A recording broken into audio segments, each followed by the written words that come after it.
ವಿದ್ಯಾರ್ಥಿಗಳೇ, 2024ರ ಮೌಲ್ಯಾಂಕನ ಕರ್ನಾಟಕ ಶಾಲಾ ಪರೀಕ್ಷಾ ಮತ್ತು ಮೌಲ್ಯ ನಿರ್ಣಯ ಮಂಡಳಿ ನಡೆಸ್ತಕ್ಕಂಥ ಮೌಲ್ಯಾಂಕನ ಇದರ ಗಣಿತದ 2024ರ ಮಾದರಿ ಪ್ರಶ್ನೆಯ ಉತ್ತರಗಳನ್ನು ಈ ವಿಡಿಯೋದಲ್ಲಿ ನೋಡೋಣ. ಮೊದಲನೇ ಪ್ರಶ್ನೆ, ಕೆಳಗಿನ ಪ್ರಶ್ನೆಗಳಿಗೆ ಅಪೂರ್ಣ ಹೇಳಿಕೆಗಳಿಗೆ 4 ಪರ್ಯಾಯಗಳನ್ನು ನೀಡಲಾಗಿದೆ. ಅವುಗಳಿಗೆ ಅತ್ಯಂತ ಸೂಕ್ತವಾದದನ್ನು ಆರಿಸಿ ಕ್ರಮಾಕ್ಷರದೊಡನೆ ಬರೆಯಿರಿ ಅಂತ ಇದೆ. ಇಲ್ಲಿ ಏನು ಮಾಡಬೇಕು, ನಾವು ಆನ್ಸರನ್ನು ಬರಿಬೇಕು ಇಲ್ಲಿ ಡ್ಯಾಶಲ್ಲಿ, ಮತ್ತು ಅದರ ಆಪ್ಷನನ್ನು ಸಹ ನಾವು ಬರಿಬೇಕಾಗುತ್ತೆ, ಎ ಬಿ ಸಿ ಡಿ ಯಾವುದು ಅಂತ. ಈಗ ಮೊದಲನೇ ಪ್ರಶ್ನೆ, ಹೃತ್ಕ್ರಮ ಇಲ್ಲದಿರ್ತಕ್ಕಂಥ ಭಾಗಲಬ್ಧ ಸಂಖ್ಯೆ ಅಂತ ಕೊಟ್ಟಿದ್ದಾರೆ. ಅದಕ್ಕೆ ಸರಿಯಾದಂಥ ಉತ್ತರ 0. ಹೌದಾ? 0ಯನ್ನು ನಾವೇನಾದ್ರು ಹೃತ್ಕ್ರಮದಲ್ಲಿ ಬರೆಯೋಕ್ಕೆ ಸಾಧ್ಯ ಇಲ್ಲ. ಹಾಗಾಗಿ ಅದಕ್ಕೆ ಸರಿಯಾದಂಥ ಉತ್ತರ ಆಪ್ಷನ್ ಬಿ. ಆಪ್ಷನ್ನು ಬರಿಬೇಕು, ಉತ್ತರನೂ ಬರಿಬೇಕು. ಭಾಗಲಬ್ಧ ಸಂಖ್ಯೆಗಳಲ್ಲಿ ಆವೃತವಲ್ಲದಂಥ ಕ್ರಿಯೆ ಯಾವುದು ಅಂತ ಕೊಟ್ಟಿದ್ದಾರೆ. ಅದಕ್ಕೆ ಸರಿಯಾದಂಥ ಉತ್ತರ ಭಾಗಲಬ್ಧ ಸಂಖ್ಯೆಯಲ್ಲಿ ಭಾಗಾಕಾರ ಆವೃತ ಆಗೋದಿಲ್ಲ. ಹಾಗಾಗಿ ಇಲ್ಲಿ ಡಿ ಸರಿಯಾದ ಉತ್ತರ ಆಗುತ್ತೆ, ಭಾಗಾಕಾರ.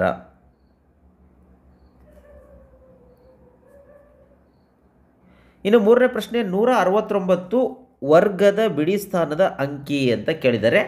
ನಾವೇನು ಮಾಡಿಬಿಡ್ತೀವಿ, 169 ಅದರ ವರ್ಗ ಸಂಖ್ಯೆ ಯಾವುದು 13, ಹಂಗಾಗಿ 3 ಇರ್ಬೋದು ಅಂತ ಹಾಕ್ಬಿಡ್ತೀವಿ. ಆದರೆ ಅದಲ್ಲ, ಈ 169ನ್ನು ವರ್ಗ ಮಾಡಿದಾಗ ಅಂತ ಅಂದರೆ 169ನ್ನು 2 ಸರಿ ಗುಡಿಸಿದಾಗ ಯಾವುದು ಬರುತ್ತೆ ಅಂತ. ಅಲ್ಲಿಗೆ 9 81, ಹಾಗಾಗಿ ಬಿಡಿ ಸ್ಥಾನದಲ್ಲಿ 1 ಬರಲಿಕ್ಕೆ ಸಾಧ್ಯ ಇದೆ. ಹಾಗಾಗಿ ಆಪ್ಷನ್ ಎ 1 ಬರುತ್ತೆ ಅಂತ. ಇನ್ನು 4ನೇ ಪ್ರಶ್ನೆ, ಈ ಕೆಳಗಿನವುಗಳಲ್ಲಿ ಒಂದು ಚರಾಕ್ಷರವುಳ್ಳ ರೇಖಾತ್ಮಕ ಸಮೀಕರಣ ಅಂತ ಕೇಳಿದ್ದಾರೆ. ಒಂದು ಚರಾಕ್ಷರವುಳ್ಳ ಅಂತಂದರೆ ಒಂದೇ ಒಂದು ಅದರಲ್ಲಿ ಚರಾಕ್ಷರ ಇರಬೇಕು ಮತ್ತು ಅದರ ಘಾತ 1 ಆಗಿರಬೇಕು. ಇಲ್ಲಿ ಆಪ್ಷನ್ ಇದು 2 ಆಗಿದೆ, ಹಂಗಾಗಿ ಸ್ಕ್ವೇರ್ ಇದೆ, ಬರಲ್ಲ. ಇದು ಕ್ಯೂಬ್ ಇದೆ, ಇದು ಬರೋದಿಲ್ಲ. ನೆಕ್ಸ್ಟ್ ನೋಡಿ, ಡಿ ಏನಿದೆ ಇದನ್ನು ನಾವು ಲಾಸ ತೆಗೆದುಕೊಂಡ್ರೆ ಇದು x² ಆಗಿಬಿಡುತ್ತೆ, ಹಾಗಾಗಿ ಇದು ಬರೋದಿಲ್ಲ. ಸರಿಯಾದಂಥ ಉತ್ತರ ಆಪ್ಷನ್ ಸಿ, 5/3 x ಪ್ಲಸ್ 7/5 = 2/7 ಅನ್ನೋದು ಸರಿ ಉತ್ತರ ಆಗಿರುತ್ತೆ. ಇನ್ನು 5ನೇ ಪ್ರಶ್ನೆ, 7xyನ ಒಂದು ಸಜಾತಿ ಪದ. ಸಜಾತಿ ಪದ ಅಂತಂದರೆ ಚರಾಕ್ಷರ ಒಂದೇ ಇರಬೇಕು, ಅಂದರೆ XY ಇದ್ದರೆ XY ಇರಬೇಕು, AB ಇದ್ದರೆ AB ಇರಬೇಕು, x²y ಇದ್ದರೆ x² ಇರಬೇಕು, ಘಾತನೂ ಸಹ ಸೇಮ್ ಆಗಿರಬೇಕು. ಈ XY ಇಂಥದ್ದೇ ಇರ್ತಕ್ಕಂಥದ್ದು ನಾವು ನೋಡ್ತಾ ಹೋಗೋಣ. ನೋಡಿ, ಇಲ್ಲೇನಾಗಿದೆ, ಇದು ಏಕಪದ ಇದು, ಆದರೆ ಇಲ್ಲಿ ನೋಡಿ ತ್ರಿಪದ ಬಂದಿದೆ, ಹಂಗಾಗಿ ಇದು ಬರೋದಿಲ್ಲ. ಇಲ್ಲೂ ದ್ವಿಪದ ಬಂದಿದೆ, ಇದು ಬರೋದಿಲ್ಲ. ಇಲ್ಲೂ ದ್ವಿಪದ ಬಂದಿದೆ, ಇದು ಬರೋದಿಲ್ಲ. ಆದರೆ ನೋಡಿ XY ಅಂತ ಇರ್ತಕ್ಕಂಥದ್ದು ಇದು ಒಂದೇ, ಅದರ ಸ್ಥಿರಾಂಕ ಏನು ಬೇಕಾದರೂ ಆಗ್ಬೋದು. ಹಾಗಾಗಿ ಇಲ್ಲಿ ಸಜಾತಿ ಯಾವುದು, ಎ ಆಪ್ಷನ್ ಆಗಿರುತ್ತೆ. ಯಾವುದು, -2/3 XY ಅನ್ನೋದು ಆಗಿರುತ್ತೆ. ಇದಕ್ಕೆ ಸರಿಯಾದಂಥ ಉತ್ತರ. ಈಗ 6ನೇ ಲೆಕ್ಕ, x ಮತ್ತು yಗಳು ನೇರ ಅನುಪಾತದಲ್ಲಿದ್ದರೆ ಆಗ ಶೂನ್ಯವಲ್ಲದ ಒಂದು ವಾಸ್ತವ ಸ್ಥಿರಾಂಕ ಕೆಗೆ ಏನಾಗಿರುತ್ತೆ ಅಂತ ಕೇಳಿದ್ದಾರೆ. ಇಲ್ಲಿ ನೇರ ಅನುಪಾತದಲ್ಲಿದ್ದರೆ x/y = k ಆಗಿರುತ್ತೆ. ಸಿ ಆಪ್ಷನ್ ಇಲ್ಲಿ ಸರಿ, x/y = k ಆಗಿರುತ್ತೆ. ಇದಕ್ಕೆ ಸರಿಯಾದಂಥ ಉತ್ತರ. ಇನ್ನು 7ನೇ ಪ್ರಶ್ನೆ, ಒಂದು ಯಾದೃಚ್ಛಿಕ ಪ್ರಯೋಗದ 1 ಅಥವಾ ಹೆಚ್ಚು ಫಲಿತಾಂಶಗಳು ಇದನ್ನು ವ್ಯಾಖ್ಯಾನಿಸುತ್ತವೆ ಅಂತ. ಆ ಪ್ರಯೋಗ ಅಥವಾ ಹೆಚ್ಚು ಫಲಿತಾಂಶಗಳು ಅಂತ ಕೊಟ್ಟಿದ್ದಾರೆ. ಹಂಗಾಗಿ ಇಲ್ಲಿ ಪ್ರಯೋಗ ಅನ್ನೋದು ಬರಲಿಕ್ಕೆ ಸಾಧ್ಯ ಇಲ್ಲ. ಫಲಿತಾಂಶಗಳು ಅಂತಂದರೆ ಪ್ರಯತ್ನ ಅನ್ನೋದು ಮೊದಲೇ ಬರೋದಿಲ್ಲ, ಅದೃಷ್ಟ ಅನ್ನೋದು ಬರೋದೇ ಇಲ್ಲ. ಹಂಗಾಗಿ ಸರಿಯಾದಂಥ ಉತ್ತರ ಆಪ್ಷನ್ ಡಿ ಉಳಿಯುತ್ತೆ. ಅದನ್ನು ಇಂಗ್ಲೀಷಲ್ಲಿ ಈವೆಂಟ್ ಅಥವಾ ಘಟನೆ ಅಂತ ಕರೀತಾರೆ. ಒಂದು ಘಟನೆ ಅನ್ನೋದು ಸರಿಯಾಗಿರುತ್ತೆ ಇದಕ್ಕೆ. ಇನ್ನು 8ನೇ ಪ್ರಶ್ನೆ, 9 ಬಾಹುಗಳಿರುವ ಒಂದು ಬಹುಭುಜಾಕೃತಿ. 9 ಅಂತಂದರೆ ನಾವು ಏನಂತ ಕರಿತೀವಿ, ನವ ಅಂತ ಕರಿತೀವಿ. ನವಗ್ರಹಗಳು ಅಂದರೆ 9 ಗ್ರಹ ಅಂತ ಕರಿತೀವಿ. ಹಂಗೆ 9 ಬಾಹು ಅಂತ ಇರೋದರಿಂದ ನವಭುಜ ಅಂತ ಕರಿತೀವಿ. ಹಂಗಾಗಿ ಸರಿಯಾದಂಥ ಉತ್ತರ ಬಿ. ನೋಡಿ, ತುಂಬ ಸುಲಭವಾದಂಥ ಪ್ರಶ್ನೆ, ಬಿ ನವಭುಜ ಅನ್ನೋದಾಗಿದೆ.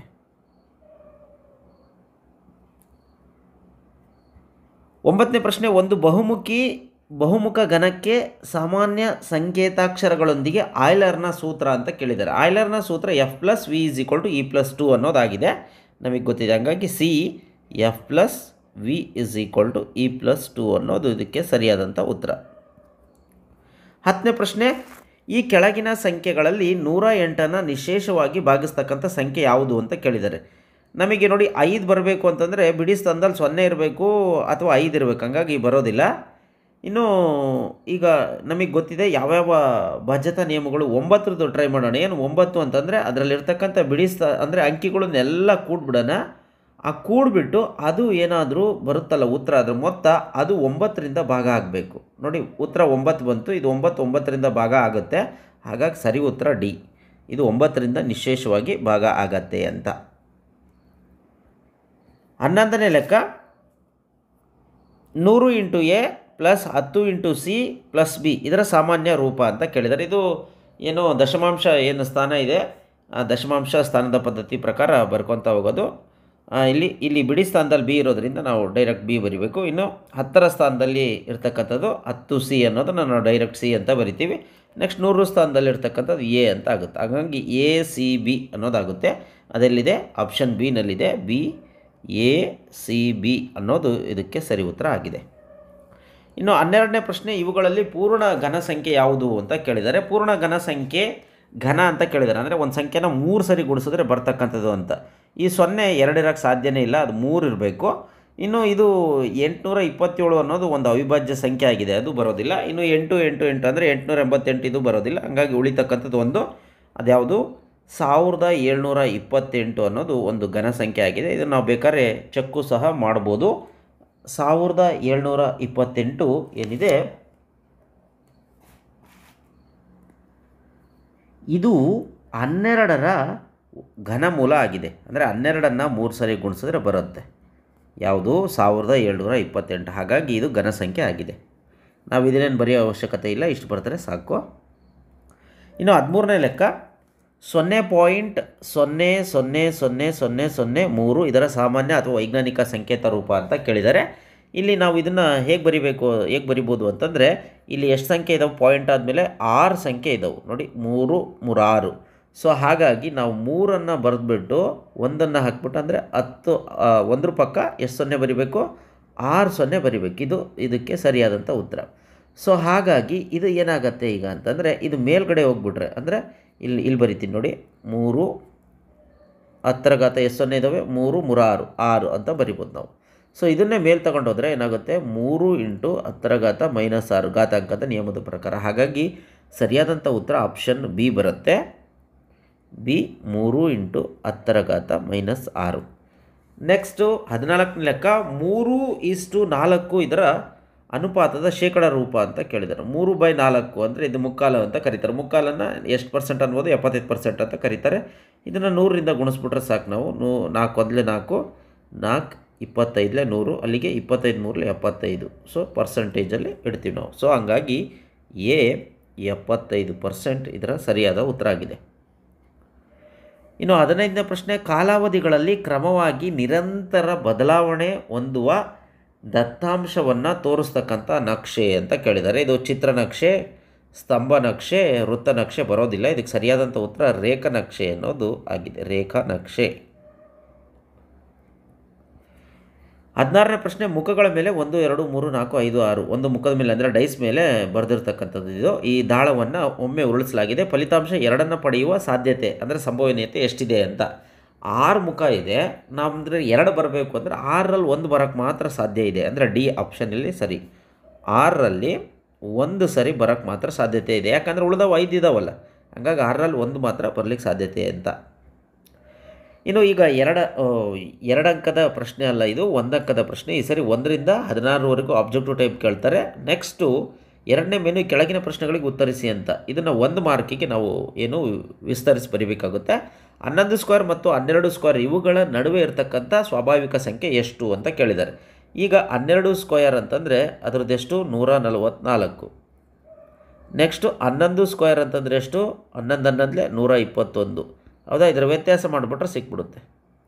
ಸೊ ವ್ಯತ್ಯಾಸ ಈಸ್ ಈಕ್ವಲ್ ಟು ಎಷ್ಟು? 4ರಲ್ಲಿ 1 ಹೋದರೆ 3, 2ರಲ್ಲಿ 4ರಲ್ಲಿ 2 ಹೋದರೆ 2, 1ರಲ್ಲಿ 1 ಹೋದರೆ 0. ಸೊ ಹಾಗಾಗಿ 23. ಸೊ ದೇರ್ ಫಾರ್ 11 ಸ್ಕ್ವೇರ್ ಮತ್ತು 12 ಸ್ಕ್ವೇರ್ಗಳ ನಡುವೆ ಇರ್ತಕ್ಕಂಥ ಸ್ವಾಭಾವಿಕ ಸಂಖ್ಯೆ ಎಷ್ಟು? 23.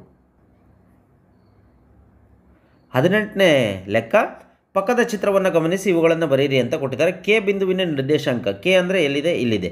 ಸೊ ಕೆ ಬಿಂದುವಿನ ನಿರ್ದೇಶಾಂಕ ಏನು? ಮೊದಲು ಎಕ್ಸ್ ಬರೀಬೇಕಲ್ವ. ಎಕ್ಸ್ ಎಲ್ಲಿದೆ ನೋಡಿ, ಕೆ ಬಿಂದುವಿನ ನಿರ್ದೇಶಾಂಕ. ಸೊ ನೋಡಿ, ಎಕ್ಸ್ ಅಕ್ಷದ್ದು ತೆಗೆದುಕೊಂಡ್ರೆ ಎಲ್ಲಿದೆ ಇದು? ಎಕ್ಸ್ ಅಕ್ಷದಲ್ಲಿ ಬಿಂದು ಯಾವುದು? 2. ಸೊ ಹಂಗಾಗಿ 2 ಬರೀತೀನಿ. ನೆಕ್ಸ್ಟ್ ವೈ ಅಕ್ಷದ ಯಾವುದು? ವೈ ಅಕ್ಷದಲ್ಲಿ ನೋಡಿ ಸ್ಟ್ರೈಟಾಗಿ ತೆಗೆದುಕೊಂಡ್ರೆ ಅದಿದೆ 4 ಇದೆ. ಸೊ ಹಾಗಾಗಿ 2, 4 ಅನ್ನೋದು ಇದರ ನಿರ್ದೇಶಾಂಕ. ಇದು ಒಂದನೇ ಲೆಕ್ಕ.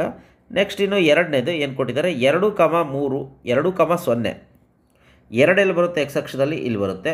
0ನೂ ಇಲ್ಲೇ ಬರುತ್ತೆ, ಹೌದಾ? ಯಾಕಂದರೆ ವೈ ಅಕ್ಷದಲ್ಲಿ 0 ಅಂತಂದರೆ ಅದು ಎಕ್ಸ್ ಅಕ್ಷದ ಮೇಲೆ ಬರುತ್ತೆ. ಹಾಗಾಗಿ ಇದು ಯಾವುದು, ಇದರ ಬಿಂದು ಯಾವುದು, ಎಮ್ ಅನ್ನೋದಾಗಿದೆ. ಇದು ಎಮ್ ನಿರ್ದೇಶಾಂಕ ಆಗಿದೆ ಅಂತ ಇಷ್ಟು ಬರೆದ್ರೆ ಸಾಕು. ನೆಕ್ಸ್ಟ್ 19, ಉದ್ದ, ಅಗಲ ಮತ್ತು ಎತ್ತರ ಕ್ರಮವಾಗಿ ಎಲ್ ಬಿ ಮಾನ ಮತ್ತು ಎಚ್ ಮಾನ ಆಗಿರುವ ಆಯತಘನದ ಪೂರ್ಣ ಮೇಲ್ಮೈ ವಿಸ್ತೀರ್ಣ ಚದರಮಾನಗಳಲ್ಲಿ ಕಂಡುಹಿಡಿಯಲು ಬಳಸ್ತಕ್ಕಂಥ ಸೂತ್ರ ಯಾವುದು ಅಂತ ಕೇಳಿದರೆ ಅದಕ್ಕೆ ಸರಿಯಾದಂಥ ಉತ್ತರ ಯಾವುದು, 2 into L B plus H L plus B H ಅನ್ನೋದಾಗಿದೆ. ಬಿ ಎಸ್ ಚದರಮಾನಗಳು. ಇಷ್ಟು ಬರೆದ್ಬಿಟ್ರೆ ಸಾಕು, ಇದು ಇದರ ಸೂತ್ರ. ಈಗ 20ನೇ ಪ್ರಶ್ನೆ, ನಿರ್ದೇಶಾಂಕ ವ್ಯವಸ್ಥೆಯಲ್ಲಿ ಎಕ್ಸ್ ನಿರ್ದೇಶಾಂಕ 0 ಮತ್ತು ವೈ ನಿರ್ದೇಶಾಂಕ 0 ಅಲ್ಲದಿರುವ ಒಂದು ಬಿಂದುವು ಎಲ್ಲಿರುತ್ತದೆ ಅಂತ ಕೇಳ್ತಾರೆ. ಯಾವ ಅಕ್ಷದ ಮೇಲೆ, ಎಕ್ಸ್ ಅಕ್ಷದಲ್ಲೋ ವೈ ಅಕ್ಷದಲ್ಲೋ ಅಂತ ಕೇಳಿದ್ದಾರೆ. ಎಕ್ಸ್ 0 ಆದರೆ, ಎಕ್ಸ್ 0 ಆಗಿ ವೈದ ಬೆಲೆ ಏನಾದ್ರು ಇದ್ದರೆ ಅದು ವೈ ಅಕ್ಷದ ಮೇಲೆ ಇರುತ್ತೆ. ಹಾಗಾಗಿ ಸರಿಯಾದಂಥ ಉತ್ತರ ವೈ ಅಕ್ಷ. ಇಷ್ಟು ಬರೆದ್ರೆ ಸಾಕು, ವೈ ಅಕ್ಷದ ಮೇಲೆ ಇರುತ್ತದೆ.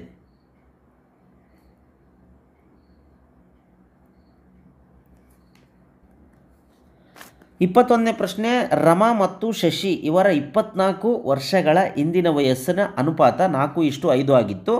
ಈಗ ಈ ಅನುಪಾತ 8:9 ಆದರೆ 24 ವರ್ಷಗಳ ಇಂದಿನ ಅವರಿಬ್ಬರ ವಯಸ್ಸು ಕಂಡುಹಿಡಿಯಿರಿ ಅಂತ ಕೊಟ್ಟಿದ್ದಾರೆ. ಈಗ ನಾವೇನು ಮಾಡೋಣ ಅಂತಂದರೆ 24 ವರ್ಷಗಳ ಹಿಂದೆ ರಮಾ ಮತ್ತು ಶಶಿ ಇವರ ವಯಸ್ಸು ಕ್ರಮವಾಗಿ 4x ಮತ್ತು 5x ಆಗಿರಲಿ ಅಂತ ಬರ್ಕೊಂಬಿಡೋಣ. ಈಗ ಅವರಿಬ್ಬರ ವಯಸ್ಸು ಎಷ್ಟಿದೆ ಅಂತ ಅನುಪಾತ 8:9 ಆಗಿದೆ. ಈಗ ಅವರ ವಯಸ್ಸಿನ ಅನುಪಾತ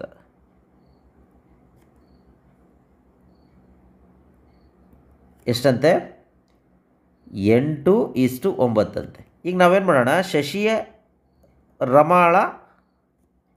ರಮಾಳ ಈಗಿನ ವಯಸ್ಸು ಡಿವೈಡೆಡ್ ಬೈ ಶಶಿಯ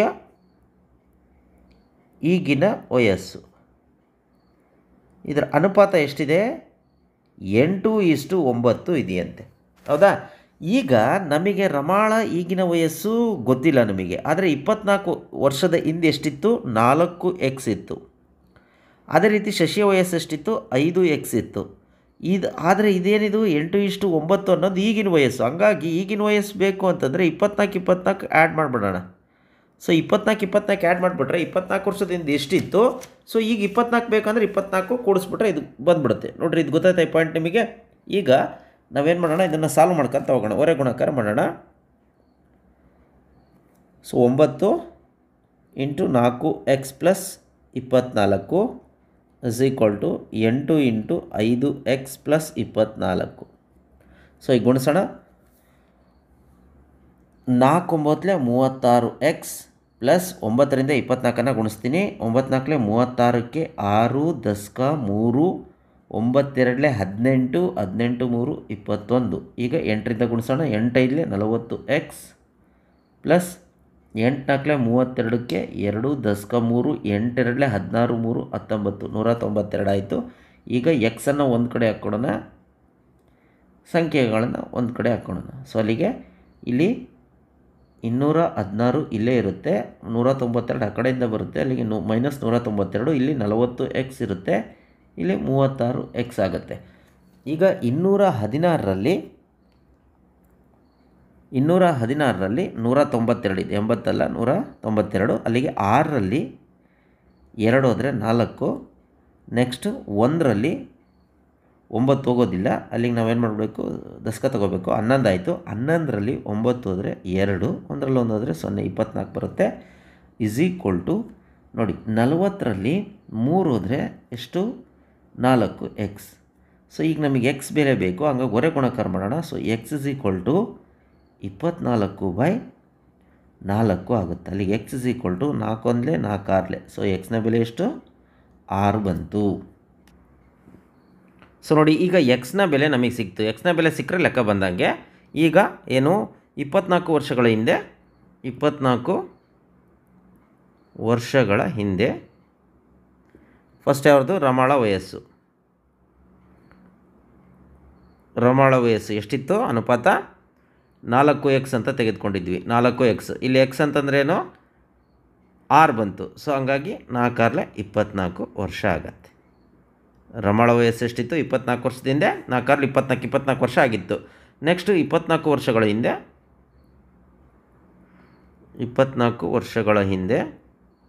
ಶಶಿಯ ವಯಸ್ಸು ಅದರ ಅನುಪಾತ ಎಷ್ಟಾಗಿತ್ತು? ಶಶಿಯ ವಯಸ್ಸು 5x ಆಗಿತ್ತು. ಸೊ 5x ಅಂತಂದರೆ ಎಷ್ಟು? 6.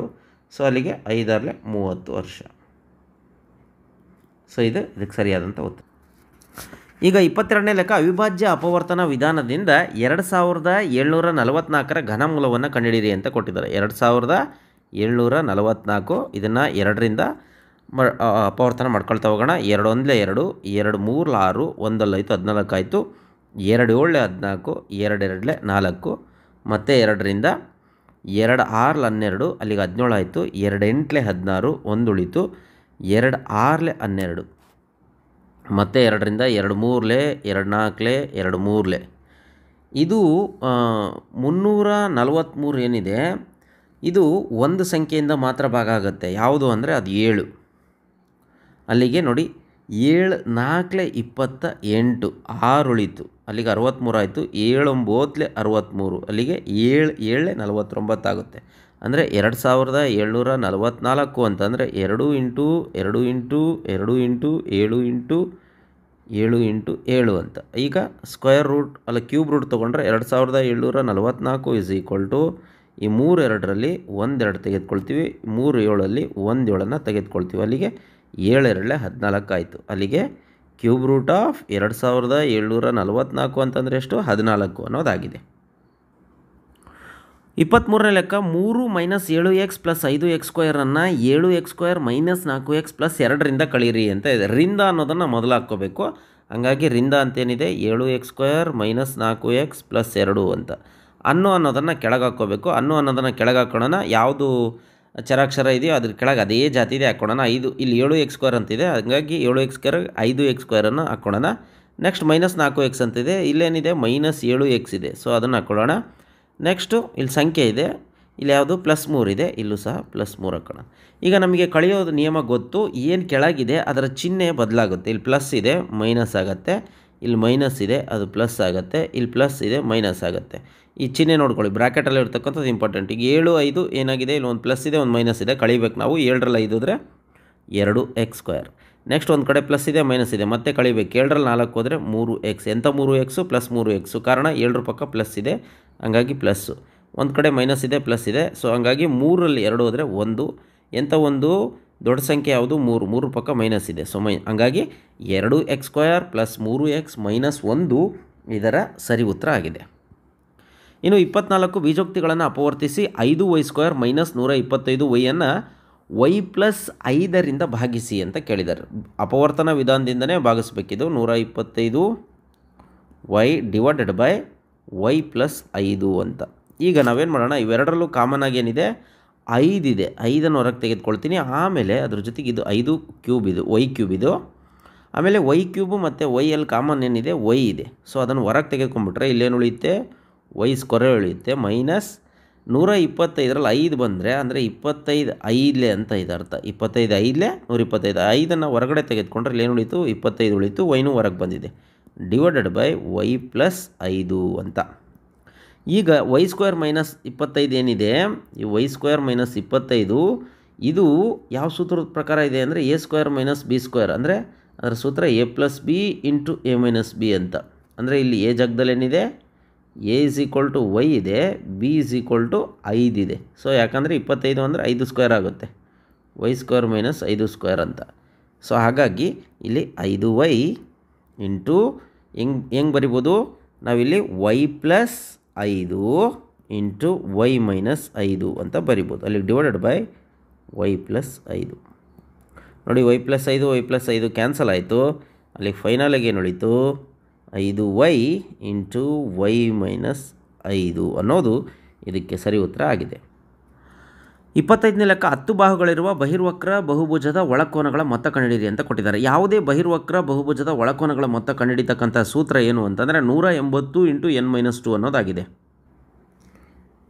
ಸೊ ಇಲ್ಲಿ ಎನ್ ಏನಿದೆ ಬಾಹುಗಳ ಸಂಖ್ಯೆ ಎನ್ ಇಸ್ ಈಕ್ವಲ್ ಟು ಇಲ್ಲಿ ಎಷ್ಟು ಬಾಹುಗಳ ಸಂಖ್ಯೆ 10 ಆಗಿದೆ. ಸೊ ಹಾಗಾಗಿ ಇಲ್ಲಿ ನಾವೇನು ಮಾಡೋಣ 180 ಮೈನಸ್ 180 ಇಂಟು 10 ಮೈನಸ್ 2 ಅಲ್ಲಿಗೆ 180 10ರಲ್ಲಿ 2 ಹೋದರೆ 8 ಅಲ್ಲಿಗೆ 18 ಎಂಟ್ಲೆ ಎಷ್ಟಾಗುತ್ತೆ 144 ಒಂದು 0 ಇದೆ 1 0. ಸೊ ಹಾಗಾಗಿ 10 ಬಾಹುಗಳಿರುವ ಬಹಿರ್ವಕ್ರ ಬಹುಭುಜದ ಒಳಕೋನಗಳ ಮೊತ್ತ ಎಷ್ಟು 1440. 26ನೇ ಪ್ರಶ್ನೆ, ಒಂದು ನೀರಿನ ತೊಟ್ಟಿಯನ್ನು ತುಂಬಿಸಲು ಒಂದೇ ರೀತಿಯ 6 ಕೊಳವೆಗಳಿಗೆ 1 ಗಂಟೆ 20 ನಿಮಿಷ ಬೇಕಾಗುತ್ತೆ. ಅದೇ ತೊಟ್ಟಿಯನ್ನು ತುಂಬಿಸಲು ಇದೇ ರೀತಿಯ 5 ಕೊಳವೆಗೆ ಬೇಕಾಗುವ ಸಮಯ ಎಷ್ಟು ಅಂತ ಕೇಳಿದ್ದಾರೆ. ಇಲ್ಲಿ ಕೊಳವೆ ಅಂತಂದರೆ ಪೈಪ್ ಅಂತೇಳಿ ಅಥವಾ ನಲ್ಲಿ ಅಂತಲೂ ತೊಗೋಬೋದು ನಾವು. ಇಲ್ಲಿ ತೊಟ್ಟಿಯನ್ನು ತುಂಬಿಸಲು 5 ಕೊಳವೆಗಳಿಗೆ ಬೇಕಾಗುವ ಸಮಯ ಕೇಳಿದ್ದಾರೆ. ಅದನ್ನು ನಾವು ಎಕ್ಸ್ ಅಂತ ತೆಗೆದುಕೊಂಡ್ಬಿಡೋಣ. ಆಮೇಲೆ ಪಟ್ಟಿನೂ ಸಹ ಬರ್ಕೊಳ್ತೀನಿ ನೋಡಿ ಇಲ್ಲಿ ದತ್ತಾಂಶದ ಪ್ರಕಾರ ಈ ಪಟ್ಟಿಯನ್ನು ರಚಿಸ್ಬೋದು. ಕೊಳವೆಗಳ ಸಂಖ್ಯೆ ಸಮಯ. ಫಸ್ಟ್ ಕೊಳವೆಗಳ ಸಂಖ್ಯೆ ಎಷ್ಟಿದೆ 6, ಹೌದಾ 6 ಕೊಳವೆ. ಸೊ ಅದು ಎಷ್ಟು ಟೈಮ್ ತಗೊಳುತ್ತೆ 1 ಗಂಟೆ, ಹೌದಾ 1 ಗಂಟೆ 20 ನಿಮಿಷ. ಇದನ್ನು ನಾವು ನಿಮಿಷದಲ್ಲಿ ಕೂಡಿಟ್ರೆ 1 ಗಂಟೆಗೆ 60 ನಿಮಿಷ ಪ್ಲಸ್ 20 ಅಲ್ಲಿಗೆ 60 20 ಕೂಡಿದ್ರೆ ಎಷ್ಟಾಗುತ್ತೆ 80 ನಿಮಿಷ ಆಗುತ್ತೆ.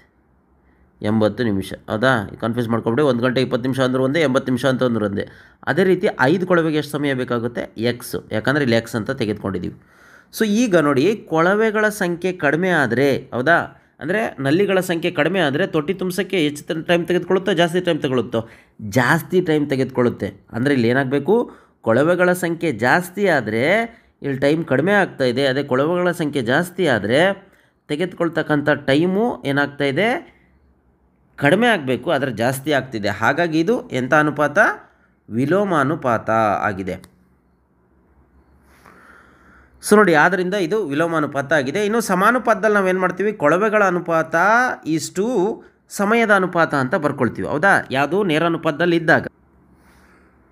ನೋಡಿ ಕೊಳವೆಗಳ ಅನುಪಾತ ಇಸ್ ಈಕ್ವಲ್ ಟು ಸಮಯದ ಅನುಪಾತ ಅಂತ ಇದೆ. ಕೊಳವೆಗಳು ಯಾವ್ಯಾವು 6:5, ಹೌದಾ ಇಸ್ ಈಕ್ವಲ್ ಟು ಇಲ್ಲಿ ನೀವು ಕನ್ಫ್ಯೂಸ್ ಮಾಡ್ಕೋಬೇಡಿ. ಇಲ್ಲೇನಿದೆ ಫಸ್ಟು ಸಮಯ ಏನು 80:x ಅಂತ ಆಗುತ್ತೆ ಯಾವಾಗ ಇದು ನೇರ ಅನುಪಾತದಲ್ಲಿ ಇದ್ದಾಗ. ಆದರೆ ಇದು ನೇರ ಅನುಪಾತದಲ್ಲಿ ಇಲ್ಲ, ಹಂಗಾಗಿ ಏನು ಮಾಡಬೇಕು ಇದನ್ನು ನಾವು ಚೇಂಜ್ ಮಾಡಬೇಕು. ಇದನ್ನು ಚೇಂಜ್ ಮಾಡೋದು ಅಂತಂದರೆ 6:5 ಇಸ್ ಈಕ್ವಲ್ ಟು ರಿವರ್ಸ್ ಮಾಡ್ಕೋಬೇಕು x:80 ಮಾಡ್ಕೋಬೇಕಾಗುತ್ತೆ. ಇದು ಸರಿಯಾದಂಥ ಉತ್ತರ. ನಿಮಗೆ ಗೊತ್ತಾಗಲಿ ಅಂತ ಬರೀತಿದ್ದೀನಿ. ಈಗ ಇದ್ರ ಪ್ರಕಾರ ಲೆಕ್ಕ ಮಾಡ್ತಾ ಹೋಗೋಣ. 6:5 ಇಸ್ ಈಕ್ವಲ್ ಟು x:80. ಈಗ ಮಧ್ಯಾನುಪಾತ ನೇರಾನುಪಾತ ಗುಣಿಸ್ಕೊಳೋದು, ಅಲ್ಲಿಗೆ 5 × x ಇಸ್ ಈಕ್ವಲ್ ಟು 6 × 80. ಈಗ ಹೊರೆ ಗುಣಕಾರ ಮತ್ತೆ ಮಾಡೋಣ. x is equal to 6 × 80 divided by 5. 5ರಿಂದ ನಾವು ಇದನ್ನು ಗುಣಿಸ್ಕೊಳ್ಳೋಣ. 16 5 80 ಅಲ್ಲಿಗೆ x is equal to 6 × 16 16 96. So ಅಲ್ಲಿಗೆ 16 96. ಸೊ ಇದೇನಿದು 96 ನಿಮಿಷ. ಹಾಗಾದರೆ ತೊಟ್ಟಿಯನ್ನು ತುಂಬಿಸೋದಕ್ಕೆ ಬೇಕಾಗತಕ್ಕಂಥ ಸಮಯ ಎಷ್ಟು 96 ನಿಮಿಷ. ಸೊ 96 ನಿಮಿಷ ಹೆಂಗೆ ಬರ್ಕೋಬೋದು 60 + 36 ನಿಮಿಷ ಅಂತ ಬರ್ಕೋಬೋದು. 60 ನಿಮಿಷ ಅಂತಂದರೆ 1 ಗಂಟೆ ಕರೆಕ್ಟಾಗಿ, 36 ಅಂತಂದರೆ 36 ನಿಮಿಷ. ಅಲ್ಲಿಗೆ 1 ಗಂಟೆ 36 ನಿಮಿಷ ಬೇಕಾಗುತ್ತೆ 5 ಕೊಳವೆಗಳು ತೊಟ್ಟಿಯನ್ನು ತುಂಬಿಸ್ಲಿಕ್ಕೆ ಅಂತ. ಇಷ್ಟು ಬರೀಬೇಕಾಗತ್ತೆ. ಇನ್ನು 4ನೇ ಮೇನು, ಈ ಕೆಳಗಿನ ಪ್ರಶ್ನೆಗಳಿಗೆ ಉತ್ತರಿಸಿ 3 ಅಂಕದ ಪ್ರಶ್ನೆಗಳು. 27ನೇ ಪ್ರಶ್ನೆ, 6, 8 ಮತ್ತು 18ರಿಂದ ಭಾಗವಾಗುವ ಅತ್ಯಂತ ಚಿಕ್ಕ ಪೂರ್ಣ ವರ್ಗ ಸಂಖ್ಯೆಯನ್ನು ಕಂಡುಹಿಡಿಯಿರಿ. 3 ಸಂಖ್ಯೆಯಿಂದ ಭಾಗ ಆಗಬೇಕು ಮತ್ತು ಅದು ಅತ್ಯಂತ ಚಿಕ್ಕ ಪೂರ್ಣ ವರ್ಗ ಸಂಖ್ಯೆನೂ ಆಗಿರಬೇಕು ಅಂತ ಕೇಳಿದ್ದಾರೆ.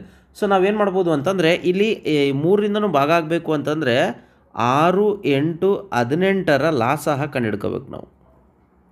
18ರ ಲಾಸ ಕಂಡುಹಿಡ್ಕೊಳೋದು ಹೇಗೆ 6, 8, 18 ಇದನ್ನು ಅಪವರ್ತನ ವಿಧಾನದಿಂದ ಭಾಗಿಸ್ಕೊತ ಹೋಗೋಣ. 2 3 6, 2 4 8, 2 9 18. ಈಗ 2 ಸಂಖ್ಯೆ ಭಾಗ ಆಗ್ತಕ್ಕಂಥ ತೊಗೊಂಡ್ರೆ ಆಯ್ತು. 3 3 1 3, 4 ಹೋಗೋದಿಲ್ಲ ಹಾಗೆ ಇಟ್ಕೊಳ್ತೀನಿ. ನೆಕ್ಸ್ಟ್ 3 3 9. ಸೊ ಅಲ್ಲಿಗೆ ಏನು ಬಂತು 2 × 3 × 1 × 4 × 3 ಇವೆಲ್ಲ ಗುಣಿಸ್ಕೊಂಡ್ಬಿಟ್ರೆ ಸಾಕು.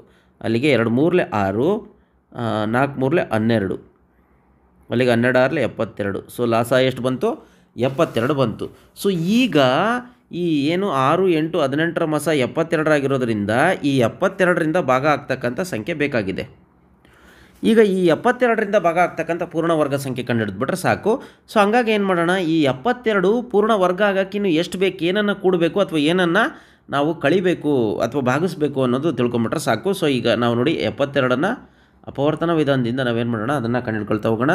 ನೋಡಿ 2ರಿಂದ ಮಾಡ್ಕೊಳ್ತಾ ಹೋಗ್ತಿದ್ದೀನಿ ನಾನು.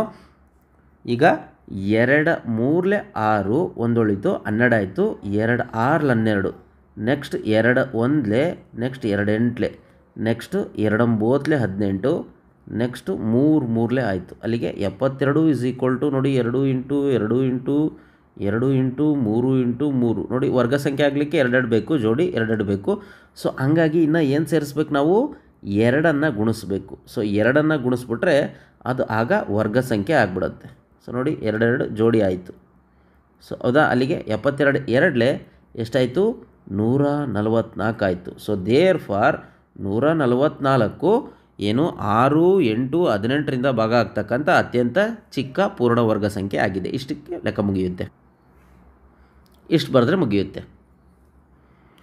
ಈಗ 28ನೇ ಲೆಕ್ಕ, ಸುವರ್ಣಾಳು ಒಂದು ಗಡಿಯಾರವನ್ನು 1460ಕ್ಕೆ ಕೊಂಡಳು. ಕೆಲವು ತಿಂಗಳುಗಳ ನಂತರ ಅದರ ರಿಪೇರಿಗೆ 340 ಖರ್ಚು ಮಾಡಿ ಶೇಕಡ 8 ನಷ್ಟದಲ್ಲಿ ಅದನ್ನು ಮಾರಿದಳು. ಅದನ್ನು ಮಾರಿದ ಬೆಲೆ ಮತ್ತು ಅವಳಿಗಾದ ಒಟ್ಟು ನಷ್ಟವನ್ನು ಕಂಡುಹಿಡಿಯಿರಿ ಅಂತ ಕೊಟ್ಟಿದ್ದಾರೆ. ಈಗ ನಾವೇನು ಮಾಡೋಣ ಅಂತಂದರೆ ಕೊಂಡ ಬೆಲೆಯನ್ನು ಕಂಡುಹಿಡ್ಕೊಳ್ಳೋಣ. ಫಸ್ಟು ಕೊಂಡ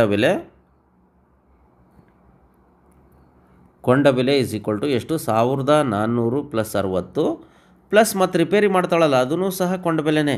ಸೊ ಅಲ್ಲಿಗೆ ಇವೆರಡನ್ನೂ ನಾವು ಕೂಡಿಬಿಟ್ರೆ ಏನಾಗುತ್ತೆ ನೋಡಿ, 0ಗೆ 0, 6 4 10ಕ್ಕೆ 0, ಹೌದಾ, 10ಕ್ಕೆ 1, 4 3 7 7 1 8, ನೆಕ್ಸ್ಟ್ 1 1800 ರೂಪಾಯಿ ಆಗುತ್ತೆ. ಹಾಗಾದರೆ ಅವಳ ಅಸಲು ಬೆಲೆ ಅಥವಾ ಕೊಂಡ ಬೆಲೆ ಎರಡೂ ಸೇಮು. ಅಸಲು ಬೆಲೆ ಅಥವಾ ಕೊಂಡ ಬೆಲೆ ಎಷ್ಟು, 1800 ರೂಪಾಯಿ ಆಗುತ್ತೆ. ಇನ್ನು ಅವಳಿಗಾದಂಥ ನಷ್ಟ ಎಷ್ಟು, ನಷ್ಟ 8%, ಹೌದಾ. ಸೊ ಹಾಗಾಗಿ ಈಗ ಏನು ನಾವು ಮಾಡಬೇಕು, ಮಾರಿದ ಬೆಲೆಯನ್ನು ಕಂಡುಹಿಡಿಬೇಕು. ಸೊ ಹಾಗಾಗಿ ಮಾರಿದ ಬೆಲೆ ಇಸ್ ಈಕ್ವಲ್ ಟು ಇದರ ಸೂತ್ರ ನೆನ್ಪಿಟ್ಕೊಂಬಿಡಿ, ಅಸಲು ಬೆಲೆ, ತುಂಬ ಸಿಂಪಲ್ ಇದು, ಈ ಸೂತ್ರ ನೆನ್ಕೊಂಡ್ಬಿಟ್ರೆ ಸಾಕು. ಅಸಲು ಬೆಲೆ ಇಂಟು 100 ಮೈನಸ್ ನಷ್ಟದ ಪರ್ಸಂಟೇಜ್, 100 ಮೈನಸ್ ನಷ್ಟದ ಪರ್ಸಂಟೇಜ್ ಡಿವೈಡೆಡ್ ಬೈ 100. ಸೊ ಅಲ್ಲಿಗೆ ಅಸಲು ಬೆಲೆ ಎಷ್ಟಪ್ಪ, 1800 ಇಂಟು 100 ಮೈನಸ್ ನಷ್ಟ ಎಷ್ಟು ಪರ್ಸೆಂಟು, 8% ಡಿವೈಡೆಡ್ ಬೈ 100. ಸೊ ಈಗ ನೋಡಿ 1800 ಇಂಟು 100ರಲ್ಲಿ 8 ಹೋದರೆ 92 ಡಿವೈಡೆಡ್ ಬೈ 100. ನೋಡಿ 2 0ಗೆ 2 0 ಹೋಯಿತು. ಈಗ 18ರಿಂದ 92ನ್ನು ಗುಣಿಸ್ಕೊಳ್ಳೋಣ. ನೋಡಿರಿ 18 2 36ಕ್ಕೆ 6 10ಕ್ಕೆ 3, 18 9 162, 162 3 165. ಸೊ ಅಲ್ಲಿಗೆ ಎಷ್ಟು ಬಂತು, 1656 ರೂಪಾಯಿ. ಅವಳು ಮಾರಿದ ಬೆಲೆ ಎಷ್ಟು, 1656 ರೂಪಾಯಿ. ಈಗ ನಷ್ಟ ಕಂಡುಹಿಡಿಬೇಕಂತೆ. ನಷ್ಟ ಯಾವಾಗ ಉಂಟಾಗುತ್ತೆ ಹೇಳ್ರಿ, ನಷ್ಟ ಯಾವಾಗ ಉಂಟಾಗುತ್ತೆ ಅಂತಂದರೆ ಅಸಲು ಬೆಲೆ ಜಾಸ್ತಿ ಇರಬೇಕು ಮಾರಿದ ಬೆಲೆಗಿಂತ, ಇಲ್ಲಿದೆ. ಹಾಗಾಗಿ ನಷ್ಟದ ಸೂತ್ರ ನಮಗೆ ಗೊತ್ತಿದೆ, ನಷ್ಟ ಇಸ್ ಈಕ್ವಲ್ ಟು ಅಸಲು ಬೆಲೆ ಮೈನಸ್ ಮಾರಿದ ಬೆಲೆ. ಸೊ ಅಸಲು ಬೆಲೆ ಎಷ್ಟು ಅವಳದು, 1800ಕ್ಕೆ ಕೊಂಡಂಗಾಯಿತು, ಅದನ್ನು ಮಾರಿದ್ದು 1656 ರೂಪಾಯಿ. ಸೊ ಈಗ ಕಳಿಯೋಣ ನೋಡಿ, 0ಯಲ್ಲಿ 6 ಹೋಗೋದಿಲ್ಲ, ಅಲ್ಲಿಗೆ ದಶಕ ತೊಗೊಂಡ್ರೆ 10, 10ರಲ್ಲಿ 6 ಹೋದರೆ 4, ಇದು 9 ಆಯಿತು, 9ರಲ್ಲಿ 5 ಹೋದರೆ ಮತ್ತೆ 4 ಆಯಿತು, ನೆಕ್ಸ್ಟ್ 7, ಇದು 7ರಲ್ಲಿ 6 ಹೋದರೆ 1, 1ರಲ್ಲಿ 1 ಹೋದರೆ 0. ಸೊ ಅಲ್ಲಿಗೆ ನಷ್ಟ, ಅವಳಿಗಾದಂಥ ನಷ್ಟ ಎಷ್ಟು, 144 ರೂಪಾಯಿ. ಇಲ್ಲಿಗೆ 3 ಮಾರ್ಕ್ಸಿನ ಲೆಕ್ಕ ಮುಗಿಯುತ್ತೆ. 29ನೇ ಲೆಕ್ಕ, FO is equal to 5.5 centimetre, OU is equal to 4 centimetre, UR is equal to 5 centimetre, RF is equal to 4.5 centimetre ಮತ್ತು OR is equal to 6.5 centimetre ಇರುವಂತೆ ಚತುರ್ಭುಜ 4 ರಚಿಸಿ ಅಂತ ಕೇಳಿದ್ದಾರೆ. FOUR ಅನ್ನು ರಚಿಸಿ ಅಂತ ಕೇಳಿದ್ದಾರೆ. ಈಗ ನಾವೇನು ಮಾಡೋಣ, ಇದರ ಕಚ್ಚಾ ಚಿತ್ರವನ್ನು ಬರ್ಕೊಳ್ಳೋಣ. ಅದು ಬರ್ಕೊಂಡು ನಂತರ ಇದನ್ನು ನಾವು ರಚನೆ ಮಾಡ್ಕೊಳ್ತಾ ಹೋಗೋಣ. ಮೊದಲಿಗೆ FO is equal to 5.5 centimetre ಇರ್ತಕ್ಕಂಥ ಒಂದು ರೇಖೆಯನ್ನು ಸ್ಕೇಲ್ನ ಸಹಾಯದಿಂದ ಹಾಕೊಳ್ಳೋಣ. 5.5 ಸೆಂಟಿಮೀಟರ್. ನೆಕ್ಸ್ಟು FR 4.5 ಸೆಂಟಿಮೀಟ್ರ್ ಒಂದು ತ್ರಿಜ್ಯವನ್ನು ಈ ರೀತಿ ಎಳ್ಕೊಳ್ಳೋಣ. ನಂತರ OR ಇಲ್ಲಿ 6.5 ಸೆಂಟಿಮೀಟ್ರ್ ಇಲ್ಲಿಂದ ಒಂದು ತ್ರಿಜ್ಯವನ್ನು ಎಳ್ಕೊಂಡು ನಂತರ ಇವೆರಡನ್ನು ಈ ರೀತಿ ಸೇರಿಸೋಣ. ಇದು ನಮಗೆ ಬೇಕಾಗಿರ್ತಕ್ಕಂಥ R ಬಿಂದು ಆಗಿದೆ. ಇದು 4.5 ಸೆಂಟಿಮೀಟರ್, ಇದು 6.5 ಸೆಂಟಿಮೀಟ್ರ್. ನೆಕ್ಸ್ಟ್ ಮುಂದಿನ ಸ್ಟೆಪ್ ಏನು ಅಂತಂದರೆ ಓನಿಂದ ಕೇಂದ್ರವಾಗಿಟ್ಕೊಂಡು 4 ಸೆಂಟಿಮೀಟರ್ ಇರ್ತಕ್ಕಂಥ ಒಂದು ತ್ರಿಜ್ಯವನ್ನು ಎಳ್ಕೊಳ್ಳೋಣ. ಓನಿಂದ ಕೇಂದ್ರವಾಗಿಟ್ಕೊಂಡು ನೆಕ್ಸ್ಟ್ ಆರ್ನಿಂದ ಕೇಂದ್ರವಾಗಿಟ್ಕೊಂಡು 5 ಸೆಂಟಿಮೀಟರ್ ಇರ್ತಕ್ಕಂಥ ಇನ್ನೊಂದು ಕಂಸವನ್ನು ಎಳ್ಕೊಳ್ಳೋಣ. ಇವೆರಡು ಏನು ಛೇದಿಸುತ್ತಲ್ಲ ಇದೇ ನಮಗೆ ಬೇಕಾಗಿರ್ತಕ್ಕಂಥ ಯು. ಈ OU ಅನ್ನು ಸೇರಿಸೋಣ. ಇದೆಷ್ಟಿರುತ್ತೆ ಅಂತಂದರೆ ಇದು 4 ಸೆಂಟಿಮೀಟ್ರ್ ಇರುತ್ತೆ. ಈ RU ಅನ್ನು ಸಹ ನಾವು ಸೇರಿಸೋಣ. ಇದು 5 ಸೆಂಟಿಮೀಟ್ರ್ ಇರುತ್ತೆ. ಇದು ನಮಗೆ FOUR ಅಂತಕ್ಕಂಥ ಒಂದು ಬೇಕಾಗಿರ್ತಕ್ಕಂಥ ಚತುರ್ಭುಜ ಆಗಿದೆ. ಮೊದಲಿಗೆ 5.5 ಸೆಂಟಿಮೀಟ್ರ್ FO ಒಂದು ರೇಖೆಯನ್ನು ಎಳ್ಕೊಳ್ಳಿ. ಸ್ಕೇಲ್ ಸಹಾಯದಿಂದ ಎಳ್ಕೊಂಡೆ. ಈಗ ಎರಡನೇದಾಗಿ RF ಅಥವಾ FR 4.5 ಸೆಂಟಿಮೀಟ್ರ್ ತ್ರಿಜ್ಯವನ್ನು ತೆಗೆದುಕೊಳ್ತಾ ಇದ್ದೀನಿ ನೋಡಿ. ತೆಗೆದುಕೊಂಡು ನಾನು ಯಾವುದ್ರ ಮೇಲೆ F ಮೇಲೆ ಕೇಂದ್ರವಾಗಿಟ್ಕೊಂಡು ಒಂದು ತ್ರಿಜ್ಯವನ್ನು ಎಳ್ಕೊಂಡೆ. ಈಗ ಮುಂದಿನ ಸ್ಟೆಪ್ಪು RO ಅಥವಾ OR 6.5 ಸೆಂಟಿಮೀಟ್ರ್ ನೋಡಿ ಅದರ ತ್ರಿಜ್ಯವನ್ನು ತೆಗೆದುಕೊಳ್ತಾ ಇದ್ದೀನಿ. ತೆಗೆದುಕೊಂಡು O ಮೇಲೆ ಕೇಂದ್ರವಾಗಿಟ್ಕೊಂಡು ಇನ್ನೊಂದು ಏನು ಕಂಸ ಕಟ್ ಮಾಡಿದ್ನಲ್ಲ ಅದನ್ನು ಕಟ್ ಆಗೋ ಹಾಗೆ ನಾನು ಇನ್ನೊಂದು ಕಂಸವನ್ನು ಎಳ್ಕೊಳ್ತಾ ಇದ್ದೀನಿ. ಇವೆರಡೂ ಛೇದಿಸ್ತಲ್ಲ ಆ ಛೇದಿಸ್ತಿರ್ತಕ್ಕಂಥ ಬಿಂದುನೇ R. ಈ R ಮತ್ತು F ಮತ್ತು R ಮತ್ತು O ಅನ್ನು ನಾನು ಸೇರಿಸ್ತೀನಿ. ನೆಕ್ಸ್ಟು ಮುಂದಿನ ಸ್ಟೆಪ್ OU ಅಥವಾ UO 4 ಸೆಂಟಿಮೀಟ್ರ್ ತ್ರಿಜ್ಯವನ್ನು ತೆಗೆದುಕೊಂಡು O ಮೇಲೆ ಕೇಂದ್ರವಾಗಿಟ್ಕೊಂಡು ಒಂದು ಕಂಸವನ್ನು ಎಳ್ಕೊಳ್ತೀನಿ. ನೆಕ್ಸ್ಟು RU ಅಥವಾ UR 5 ಸೆಂಟಿಮೀಟ್ರ್ ತ್ರಿಜ್ಯವನ್ನು ತೆಗೆದುಕೊಳ್ತಿದ್ದೀನಿ. 5 ಸೆಂಟಿಮೀಟರ್ ನೋಡಿ, ಎಕ್ಸಾಕ್ಟ್ 5 ಸೆಂಟಿಮೀಟ್ರ್ ಇದೆ. ಇದು R ಮೇಲೆ ಕೇಂದ್ರವಾಗಿಟ್ಕೊಂಡು ಏನು ಅಲೆ ಕಂಸವನ್ನು ಒಂದು ಕಟ್ ಮಾಡಿದ್ವಿ ಅದನ್ನು ಛೇದಿಸೋ ಹಾಗೆ ಇನ್ನೊಂದು ಕಂಸವನ್ನು ನಾನು ಎಳ್ಕೊಳ್ತೀನಿ. ಈಗ ಇವೆರಡೂ ಛೇದಿಸ್ತಲ್ಲ ಅದು ನಮಗೆ ಬೇಕಾದಂಥ ಯು ಬಿಂದು. ಈ RU ಮತ್ತು UO ಅನ್ನು ಸೇರಿಸ್ತೀನಿ. ಇದೇ ನಮಗೆ ಬೇಕಾದಂಥ FOUR ಅಂತಕ್ಕಂಥ ಚತುರ್ಭುಜ ಆಗಿದೆ. 5ನೇ ಮೇಲಿನ ಲೆಕ್ಕ ಈ ಕೆಳಗಿನ ಪ್ರಶ್ನೆಗಳಿಗೆ ಉತ್ತರಿಸಿ ಅಂತ. 30ನೇದು ಒಂದು ಆಯತಾಕಾರದ ಉದ್ಯಾನವನದ ಉದ್ದ ಮತ್ತು ಅಗಲಗಳು ಕ್ರಮವಾಗಿ 30 ಮೀಟರ್ ಮತ್ತು 22 ಮೀಟರ್ ಆಗಿವೆ. ಇದರ ಸುತ್ತಲೂ ಮತ್ತು ಹೊರಗೆ 1.5 ಮೀಟರ್ ಏಕರೂಪದ ಅಗಲವುಳ್ಳ ಒಂದು ಪಥವನ್ನು ನಿರ್ಮಿಸಲು 150 ಪ್ರತಿ ಚದರ ಮೀಟರ್ ದರದಂತೆ ಆಗುವ ಖರ್ಚನ್ನು ಕಂಡುಹಿಡಿಯಿರಿ ಅಂತ ಕೊಟ್ಟಿದ್ದಾರೆ. ಈಗ ಫಸ್ಟ್ ನಾವು ಲೆಕ್ಕವನ್ನು ಅರ್ಥ ಮಾಡ್ಕೊಳ್ಳೋಣ. ಏನು ಕೊಟ್ಟಿದ್ದಾರೆ ಲೆಕ್ಕ ಅಂತಂದರೆ ಒಂದು ಆಯತಾಕಾರದ ಉದ್ಯಾನವನ ಇದೆಯಂತೆ. ಈ ರೀತಿ ಆಯತಾಕಾರದ ಉದ್ಯಾನವನ. ಸೊ ಇದರ ಉದ್ದ ಎಷ್ಟಿದೆಯಂತೆ 30 ಮೀಟ್ರ್ ಅಂತೆ. ಇದರ ಅಗಲ ಎಷ್ಟಂತೆ 22 ಮೀಟ್ರ್ ಅಂತೆ. ಈಗ ಇದರ ಸುತ್ತಲೂ ನೋಡಿ, ಇದರ ಸುತ್ತಲೂ ಕಂಪ್ಲೀಟಾಗಿ ಇದರ ಸುತ್ತಲೂ ಎಷ್ಟಂತೆ 1.5 ಮೀಟ್ರು. ಹೌದಾ? ಅಂದರೆ ಇಲ್ಲಿಂದ ಇಲ್ಲಿಗಿರ್ತಕ್ಕಂಥ ಗ್ಯಾಪ್ ಏನಿದೆ 1.5 ಮೀಟ್ರು. ನೆಕ್ಸ್ಟ್ ಇಲ್ಲಿಂದ ಇಲ್ಲಿಗಿರ್ತಕ್ಕಂಥದ್ದು ಅಷ್ಟೇ 1.5 ಮೀಟ್ರು. ಇಲ್ಲಿಂದ ಇಲ್ಲಿಗಿರ್ತಕ್ಕಂಥದ್ದು ಅಷ್ಟೇ 1.5. ನೆಕ್ಸ್ಟ್ ಇಲ್ಲಿಂದ ಇಲ್ಲಿಗಿರ್ತಕ್ಕಂಥದ್ದು ಅಷ್ಟೇ 1.5 ಮೀಟ್ರು ಇರ್ತಕ್ಕಂಥ ಒಂದು ರಸ್ತೆ ಅಂದರೆ ಪಥವನ್ನು ನಿರ್ಮಿಸ್ತಾರಂತೆ 150 ರೂಪಾಯಿ ಚದರ ಮೀಟ್ರಿಗಂತೆ. ಹಾಗಾದರೆ ಇದರ ಖರ್ಚನ್ನು ಕಂಡುಹಿಡಿಯಿರಿ ಅಂತ ಕೇಳಿದ್ದಾರೆ. ಅಂದರೆ ಇಲ್ಲಿ ಇಲ್ಲಿ ಇದರ ಭಾಗದ ಅಷ್ಟೇ ಕಂಡುಹಿಡಿಬೇಕು ನಾವು. ಇದರ ವಿಸ್ತೀರ್ಣ ಕಂಡುಹಿಡಿಬೇಕು. ಇದರ ವಿಸ್ತೀರ್ಣ ಕಂಡುಹಿಡಿಬೇಕು ಅಂತಂದರೆ ಇದರಲ್ಲಿ 2 ಆಯತಗಳು ಬರ್ತಾವೆ. ಒಳಗಿನ ಆಯತವನ್ನು ನಾವು ABCD ಅಂತ ಕರೆಯೋಣ. ಹೊರಗಿನ ಆಯತವನ್ನು EFGH ಅಂತ ಕರೆಯೋಣ. EFGH ಅಂತ. ಹಾಗಾಗಿ ನೋಡಿ, ಹೊರಗಿನ ಆಯತದಲ್ಲಿ ಒಳಗಿನ ಆಯತದ ವಿಸ್ತೀರ್ಣವನ್ನು ಕಳೆದುಬಿಟ್ರೆ ನಮಗೆ ಲೆಕ್ಕ ಸಿಕ್ಬಿಡುತ್ತೆ. ಸೊ ಹಂಗಾಗಿ ನಾವೇನು ಮಾಡೋಣ, ಈಗ ಆಯತಾಕಾರದ ಉದ್ಯಾನವನದ ಏನು ಸುತ್ತಲೂ ನಿರ್ಮಿಸ್ತಕ್ಕಂಥ ಪಥದ ವಿಸ್ತೀರ್ಣ ಅದನ್ನು ಬರ್ಕೊಂಬಿಡೋಣ. ನೋಡಿ, ಆಯತಾಕಾರದ ಉದ್ಯಾನವನದ ಸುತ್ತಲೂ ನಿರ್ಮಿಸುವ ಪಥದ ವಿಸ್ತೀರ್ಣ ಇಸ್ ಈಕ್ವಲ್ ಟು EFGHನ ವಿಸ್ತೀರ್ಣದಲ್ಲಿ ABCDಯ ವಿಸ್ತೀರ್ಣವನ್ನು ಕಳೆದುಬಿಟ್ರೆ ಸಿಕ್ಬಿಡುತ್ತೆ. ಈಗ EFGHನ ವಿಸ್ತೀರ್ಣ ಅಂತಂದರೆ ಎಷ್ಟು ನೋಡಿ, EFGHನ ವಿಸ್ತೀರ್ಣ ಅಂತಂದರೆ ಇದರ ಉದ್ದ ಮತ್ತು ಅಗಲ ಬೇಕು. ಸೊ ಇದರ ಉದ್ದ ಮತ್ತು ಅಗಲ ಏನು ನಾವು ಬರ್ಕೊಳ್ಳೋಣ, ಯಾವುದು GH ಇಂಟು HF. ಹೌದಾ? ಇದರ ವಿಸ್ತೀರ್ಣ ಉದ್ದ ಇಂಟು ಅಗಲ ಅಲ್ಲ. ಇದು ABCD ಅಂತಂದರೆ ಇದ್ರದ್ದು ಯಾವುದು CD ಇಂಟು BD ಆಗಿರುತ್ತೆ. ಇಲ್ಲಿ ನೋಡಿ ನಾವು ಏನು ಬರ್ಕೊಳ್ಳೋಣ, ಒಂದೊಂದೇ ಇದಕ್ಕೆ ಅಳತೆಯನ್ನು ಬರ್ಕೊಳ್ಳೋಣ. GH ಏನಿದೆ ಇಲ್ಲಿ ನೋಡಿ, ಈ GH ಏನಿದೆ ಮೊದಲು ಎಷ್ಟಿತ್ತು 30 ಇತ್ತು. ಅದಕ್ಕೆ 1.5 ಪ್ಲಸ್ 1.5 ನಾವು ಕೂಡ್ಬಿಡೋಣ. ಅಲ್ಲಿಗೆ 30 ಪ್ಲಸ್ ಏನಾಗುತ್ತೆ 3 ಆಯಿತು. ಅಲ್ಲಿಗೆ ಇದೆಷ್ಟಾಯಿತು 33 ಮೀಟ್ರ್ ಆಯಿತು. ಸೊ ಇದೆಷ್ಟು 33. ಸೊ ಅದೇ ರೀತಿ ಎಚ್ ಎಫ್ ಅಂತಂದರೆ ಅದು ಇಲ್ಲಿಂದ ಇಲ್ಲಿಗೆ. ಆದರೆ ನಮಗೆ ಬಿ ಡಿ ಗೊತ್ತಿದೆ ಎಷ್ಟದು 22 ಮೀಟ್ರು. ಹೌದಾ, 22 ಮೀಟ್ರು. 22 ಮೀಟ್ರಿಗೆ ಮೇಲೆ 1.5 ಕೆಳಗೆ 1.5 ಆ್ಯಡ್ ಮಾಡ್ತಾರೆ. ಅಲ್ಲಿಗೆ 22 + 3 ಎಷ್ಟಾಗುತ್ತೆ? 25 ಆಗುತ್ತೆ. ಸೊ ಹಾಗಾಗಿ 23 × 25. ಇನ್ನು ಇದು ನಮಗೆ ಗೊತ್ತಿದೆ ಸಿ ಡಿ ಅಂದರೆ ನೋಡಿ ಒಳಗಿರ್ತಕ್ಕಂಥದ್ದು ಅದಾಗಲೇ ನಾವು ಕಂಡುಹಿಡಿದಿದ್ವಿ ಎಷ್ಟು? 30 × ಬಿ ಡಿ ಅಂತಂದರೆ ಅದು 22. ಸೊ ಇದನ್ನು ಕಂಡುಹಿಡ್ಕೊಳ್ಳೋಣ. ಅಲ್ಲಿಗೆ ನೋಡಿ ಗುಣಿಸ್ಕೊಳ್ತೀನಿ ನಾನು. 25 3 75ಕ್ಕೆ 5 ದಸ್ಕ 7. 25 3 75 75 ಮತ್ತು 7 ಕೂಡಿದ್ರೆ 82 ಆಯಿತು. 825 ಮೈನಸ್ ನೋಡಿ ಇದು 3 2 6 3 2 6 1 0 ಇದೆ 0. ಅಲ್ಲಿಗೆ 825ರಲ್ಲಿ 660 ನಾವು ಕಳೆಯೋಣ. ಸೊ 5ರಲ್ಲಿ 0 ಹೋದರೆ 5, 2ರಲ್ಲಿ 6 ಹೋಗಲ್ಲ, ಹಂಗಾಗಿ ದಸ್ಕ ತೊಗೊತೀನಿ. 12ರಾಗ 6 ಹೋದರೆ 6, ಇಲ್ಲಿ 7, 7ರಲ್ಲಿ 6 ಹೋದರೆ 1, 165 ಚದರ ಮೀಟರ್ ಆಯಿತು.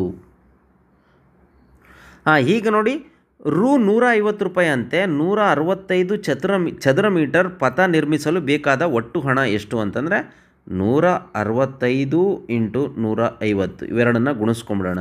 ನೋಡಿ ಅಲ್ಲಿಗೆ 15 75ಕ್ಕೆ 5. ಹೌದಾ, 75ಕ್ಕೆ 5 ದಸ್ಕ 7. ನೆಕ್ಸ್ಟು 15 6 90 7 97 ದಸ್ಕ 9. ನೆಕ್ಸ್ಟ್ 15 1 15 15 9 24 0 ಇದೆ 0. ಅಲ್ಲಿಗೆ ಬಿಡಿ 10 100 ಅಲ್ಲಿಗೆ 24,750 ರೂಪಾಯಿ ಆಗುತ್ತೆ. ಹಾಗಾದರೆ ಪಥವನ್ನು ನಿರ್ಮಿಸಲು ಆಗ್ತಕ್ಕಂಥ ಒಟ್ಟು ಖರ್ಚು ಎಷ್ಟು? 24,750 ರೂಪಾಯಿ ಆಗಿದೆ. ಇನ್ನು ಕೊನೆಯ ಲೆಕ್ಕ 6ನೇ ಮೇನ್ ಲೆಕ್ಕ. ಇದು ಎಷ್ಟು ಮಾರ್ಕ್ಸಿಗೆ ಅಂತಂದರೆ 5 ಮಾರ್ಕ್ಸಿಗಾಗಿದೆ. ಹಿಂದಿನ ಲೆಕ್ಕ 4ನೇ ಮಾರ್ಕ್ಸಿಗಾಗಿತ್ತು. ಇದು 31ನೇ ಲೆಕ್ಕ. ಶ್ವೇತಾಳು ಒಂದು ದಿನದಲ್ಲಿ ತನ್ನ ಸಮಯವನ್ನು ವಿವಿಧ ಚಟುವಟಿಕೆಗಳಿಗಾಗಿ ಈ ಕೆಳಗಿನಂತೆ ವ್ಯಯಿಸುತ್ತಾಳೆ. ಚಟುವಟಿಕೆ ಕೊಟ್ಟಿದ್ದಾರೆ: ಶಾಲೆ, ಗೃಹ ಕಾರ್ಯ, ಆಟ, ನಿದ್ರೆ. ಅದರ ಸಮಯ 6 ಗಂಟೆ, 4 ಗಂಟೆ, 3 ಗಂಟೆ, 8 ಗಂಟೆ ಮತ್ತು 3 ಗಂಟೆ ಅಂತ. ಈ ದತ್ತಾಂಶಕ್ಕೆ ಒಂದು ಪೈ ನಕ್ಷೆಯನ್ನು ಎಳೆಯಿರಿ ಅಂತ ಕೊಟ್ಟಿದ್ದಾರೆ. ನಾವು ಫಸ್ಟ್ ಏನು ಮಾಡೋಣ, ಇದರ ಒಂದೇನು ಇದು ಬಾಕ್ಸ್ ಇದೆ ಅದನ್ನು ಅಡ್ಡಡ್ಡ ಇದೆ ಉದ್ದ ಬರ್ಕೊಂಬಿಡೋಣ. ನೋಡಿ ಮಕ್ಕಳೇ, ಈ ರೀತಿ ನಾನು ಬರ್ಕೊಂಡಿದ್ದೀನಿ. ಈಗ ತ್ರಿಜ್ಯಾಂತರ ಕೋನವನ್ನು ಕಂಡುಹಿಡಿಯಬೇಕು. ಇದಕ್ಕೆ ನಾವೇನು ಮಾಡೋಣ ಅಂತಂದರೆ ಇಲ್ಲಿ ಒಟ್ಟು ಒಂದು ಏನು ವೃತ್ತದ ಸಂಪೂರ್ಣ ಕೋನ ಎಷ್ಟು ಬರುತ್ತೆ? 360 ಡಿಗ್ರಿ ಬರುತ್ತೆ. ಅದರ ಜೊತೆಗೆ ಇದರ ಟೋಟಲ್ ಸಮಯ ಎಷ್ಟಿದೆ? 24 ಗಂಟೆ ಇದೆ. ಸೊ ಹಾಗಾಗಿ ನಾವೇನು ಮಾಡ್ಕೊಳ್ಳೋಣ, ಪೂರ್ಣಕೋನ ವೃತ್ತದ ಪೂರ್ಣಕೋನ ಡಿವೈಡೆಡ್ ಬೈ ಒಟ್ಟು ಸಮಯ ಇದರ ಅನುಪಾತ ತೆಗೆದುಕೊಂಡ್ಬಿಡೋಣ. ಯಾವುದು? ಇದು ವೃತ್ತದ ಪೂರ್ಣಕೋನ ಡಿವೈಡೆಡ್ ಬೈ ಒಟ್ಟು ಸಮಯ. ಸೊ ಪೂರ್ಣಕೋನ ಎಷ್ಟು? 360 ಡಿಗ್ರಿ ಡಿವೈಡೆಡ್ ಬೈ 24. ಇದನ್ನು ನಾನು ಏನು ಮಾಡೋಣ, 6ರಿಂದ ಭಾಗಿಸ್ಕೊಳ್ಳೋಣ. 6 4 24. ಹೌದಾ, 6 6 36. ಅಲ್ಲಿಗೆ 60/4 ಬಂತು. ಸೊ ಈಗ 15 4 ನೋಡಿ, 4 1 4 15. ಅಲ್ಲಿಗೆ ಎಷ್ಟು ಬರುತ್ತಿದ್ದು? 15 ಬರುತ್ತೆ. ಹಾಗಾಗಿ ತ್ರಿಜ್ಯಾಂತರ ಕೋನ ಅಂತಂದರೆ ಏನು? 15ರಿಂದ ಇಲ್ಲಿ ಕೊಟ್ಟಿರ್ತಕ್ಕಂಥ ಸಮಯವನ್ನು ಗುಣಿಸ್ಬಿಟ್ರೆ ಸಿಕ್ಬಿಡುತ್ತೆ ನಮಗೆ. ನೋಡಿ 10 × 15 4 ಇಂಟು ಮತ್ತು 3 ಇಂಟು ಮತ್ತು 8 ಇಂಟು ಮತ್ತು 3 ಇಂಟು ಇಷ್ಟು ಮಾಡಿಬಿಟ್ರೆ ಸುಲಭವಾಗಿ ನಾವು ಮಾಡ್ಕೋಬೋದು. ಈಗ ನೋಡಿ 15 6 90. ನೆಕ್ಸ್ಟು 15 4 60. 15 3 45. 15 8 120. 15 3 45. ಸೊ ನೋಡಿ ಒಟ್ಟು ಈಗ ಬೇಕಾದ್ರೆ ನಾವು ಮಾಡ್ಬೋದು 24 15 ಅದಾ 24 15 ಅಥವಾ ಹಿಂಗೂ ಮಾಡ್ಕೊಳ್ಳೋಣ. ನೋಡಿ 90 60 ಕೂಡಿದ್ರೆ 150. ಹೌದಾ, 150. ಈ 150 ಮತ್ತು 45 ಕೂಡಿದ್ರೆ 195 ಆಗುತ್ತೆ. 195ಕ್ಕೆ 120 ಕೂಡಿದ್ರೆ 315 ಆಗುತ್ತೆ. 315ಕ್ಕೆ ಮತ್ತು 45 ಕೂಡಿದ್ರೆ 360 ಬರುತ್ತೆ. ಇದು 360 ಬರಲೇಬೇಕು, ಯಾಕಂದರೆ ವೃತ್ತದ ಪೂರ್ಣಕೋನ ಎಷ್ಟು? 360. ಈಗ 24 15 ಗುಣಿಸಿದ್ರು 360 ಬರಲೇಬೇಕು. ಸೊ ಹಾಗಾಗಿ ಈಗ ನಾವು ಮಾಡಿರ್ತಕ್ಕಂಥದ್ದು ಕರೆಕ್ಟ್ ಇದೆ ಅಂತ. ಇದಕ್ಕೆ ನಾವು ಪೈ ನಕ್ಷೆಯನ್ನು ಮುಂದಿನ ಒಂದು ಸ್ಲೈಡಲ್ಲಿ ಹಾಕೋಣ. ಮೊದಲಿಗೆ ಒಂದು ಅನುಕೂಲಕರ ತ್ರಿಜ್ಯವನ್ನು ಅಳತೆ ತೆಗೆದುಕೊಂಡು ಕೈವಾರದಿಂದ ಒಂದು ವೃತ್ತವನ್ನು ಎಳ್ಕೊಳ್ಳೋಣ. ಎಷ್ಟಾದರೂ ಇರ್ಬೋದು ಅದು ತ್ರಿಜ್ಯ. ಉದಾಹರಣೆ 5 ಸೆಂಟಿಮೀಟ್ರ್ ತೆಗೆದುಕೊಂಡು ಒಂದು ತ್ರಿಜ್ಯವನ್ನು ತೆಗೆದುಕೊಂಡು ನೀವು ವೃತ್ತವನ್ನು ಎಳ್ಕೊಳ್ರಿ. ಈ ಕೇಂದ್ರ ಬಿಂದುವಿನಿಂದ ಪರದಿಗೆ ಸ್ಕೇಲನ್ನು ತೆಗೆದುಕೊಂಡು ತ್ರಿಜ್ಯನ ಎಳ್ಕೊಳ್ರಿ. ಯಾವ ಸೈಡ್ ಆದರೂ ನೀವು ಎಳ್ಕೊಬೋದು, ಈ ಕಡೆ ಅಂತೇನಿಲ್ಲ. ನಾನು ಬಲಗಡೆ ಹಾಕ್ಕೊಳ್ತಾ ಇದ್ದೀನಿ. ಈ ರೀತಿ ಪರದಿ ಹಾಕ್ಕೋಬೇಕು. ಈಗ ಕೋನಮಾಪಕವನ್ನು ತೆಗೆದುಕೊಳ್ಬೇಕು. ಎಷ್ಟಿದೆ ಮೊದಲು 90 ಡಿಗ್ರಿ ಇದೆ. ಸೊ 90 ಡಿಗ್ರಿ ನೋಡಿ, 0ಇಂದ 90 ಡಿಗ್ರಿ ಇಲ್ಲಿ ಮಾರ್ಕ್ ಕಾಣ್ತಾ ಇದೆ ನೋಡಿರಿ, ಇಂಟು ಮಾರ್ಕು. ಅಲ್ಲಿಗೆ ನಾನು ಮಾರ್ಕ್ ಮಾಡ್ಕೊಂಡು ಏನು ಮಾಡ್ತೀನಿ, ಈಗ ಈ ಪಾಯಿಂಟಿಂದ ನಾನು ಸ್ಕೇಲನ್ನು ಬಳಸ್ಕೊಂಡು ಹಾಕ್ತಾಯಿದ್ದೀನಿ. ನಿಮಗೆ ಸ್ಕೇಲ್ ಕಾಣ್ತಾ ಇಲ್ಲ, ನೀವು ಸ್ಕೇಲನ್ನು ಯೂಸ್ ಮಾಡಬೇಕು. ಇದು 90 ಡಿಗ್ರಿ, ಇದೇನಿದು ಶಾಲೆ ಅಂತ ಬರಿತೀನಿ. ನೆಕ್ಸ್ಟ್ ಎರಡನೇದು 60 ಡಿಗ್ರಿ ನೋಡಿ, ಅದು ಲೈನ್ ಎಲ್ಲಿಂದ ಮುಗೀತೋ ಅಲ್ಲಿಂದ 60 ಡಿಗ್ರಿ ತೆಗೆದುಕೊಳ್ತಾ ಇದ್ದೀನಿ ನೋಡಿ. ಇಂಟು ಮಾರ್ಕ್ ಕಾಣ್ತಾ ಇದೆ ನಿಮಗೆ, 60 ಡಿಗ್ರಿ ಎಲ್ಲಿ ಬಂತು, ಇಲ್ಲಿ ಬಂತು. ಸೊ 60 ಡಿಗ್ರಿ ಏನಿದು ಗೃಹ ಕಾರ್ಯ. ಸೊ ಅದನ್ನು ಸಹ ನಾನು ಬರಿತೀನಿ ನೋಡಿ. ಈ ಸ್ಕೇಲಲ್ಲಿ ಮಾರ್ಕ್ ಮಾಡಿಕೊಂಡು ನಾನು ಬರಿತಾ ಇದ್ದೀನಿ. ಇದೇನಿದು ಗೃಹ ಕಾರ್ಯ 60 ಡಿಗ್ರಿ ಅಂತ. ನೆಕ್ಸ್ಟ್ ಅದೇ ರೀತಿ ಅದೇ ತ್ರಿಜ್ಯದ ಮೇಲೆ ತೆಗೆದುಕೊಳ್ತೀನಿ ನಾನು. ಯಾವುದು ಆಟ, ಅದೆಷ್ಟು 45 ಡಿಗ್ರಿ ನೋಡಿ, ಕಾಣ್ತಾ ಇದೆ ನಿಮಗೆ 45 ಡಿಗ್ರಿ. ಇಂಟು ಮಾರ್ಕು ಕಾಣ್ತಾ ಇದೆ ಅನಿಸುತ್ತೆ ನಿಮಗೆ, ಹೌದಾ? 45 ಡಿಗ್ರಿ ಅಲ್ಲಿ ಪೆನ್ಸಿಲಲ್ಲಿ ಮಾರ್ಕ್ ಮಾಡ್ಕೊಳ್ತೀನಿ ನೋಡಿರಿ. ಸೊ ಮಾರ್ಕ್ ಮಾಡಿಕೊಂಡೆ, ಪಾಯಿಂಟ್ ಕಾಣ್ತಾ ಇದೆಯಾ? ಸೊ ಅಲ್ಲಿಂದ ತ್ರಿಜ್ಯವನ್ನು ಎಳಿತೀನಿ. ಅದೇನಿದು ಆಟ 45 ಡಿಗ್ರಿ. ಸ್ಕೇಲನ್ನು ಬಳಸ್ಕೋಬೇಕು ನೀವು. ಸ್ಕೇಲು ಕಾಣ್ತಾ ಇಲ್ಲ ನಿಮಗೆ, ಸ್ಕೇಲನ್ನು ಬಳಸ್ಕೊಂಡೆ ಹಾಕ್ಕೋಬೇಕು. ಈಗ ನೆಕ್ಸ್ಟ್ ಅದೇ ತ್ರಿಜ್ಯದಲ್ಲಿ ತೆಗೆದುಕೊಂಡಿದ್ದೀನಿ ನಾನು. ಎಷ್ಟು 120 ಡಿಗ್ರಿ. ಇದೇನಿದು ನಿದ್ರೆ, ಇದನ್ನು ಸಹ ಬರಿತೀನಿ ನಾನು. ನಿದ್ರೆ ಎಷ್ಟು 120 ಡಿಗ್ರಿ ನೋಡಿ, ಕಾಣ್ತಾ ಇದೆಯಾ ಇಂಟು ಮಾರ್ಕು? ಅದು ನಾನು ಅಲ್ಲಿ ಕಾಣ್ತಾ ಇದೆ ಅನಿಸುತ್ತೆ ನಿಮಗೆ, ಪೆನ್ಸಿಲಲ್ಲಿ ಮಾರ್ಕ್ ಮಾಡ್ಕೊಳ್ತೀನಿ ನೋಡಿರಿ. 120 ಡಿಗ್ರಿ ಎಲ್ಲಿ ಬರುತ್ತೆ ನೋಡಿ, 120 ಡಿಗ್ರಿ ಎಕ್ಸಾಕ್ಟ್ ಇಲ್ಲಿ ಬರುತ್ತೆ. ಈಗ ಇಲ್ಲಿಂದ ನಾನು ತ್ರಿಜ್ಯವನ್ನು ಎಳಿತೀನಿ. ಇದೇನಿದು ನಿದ್ರೆ 120 ಡಿಗ್ರಿ.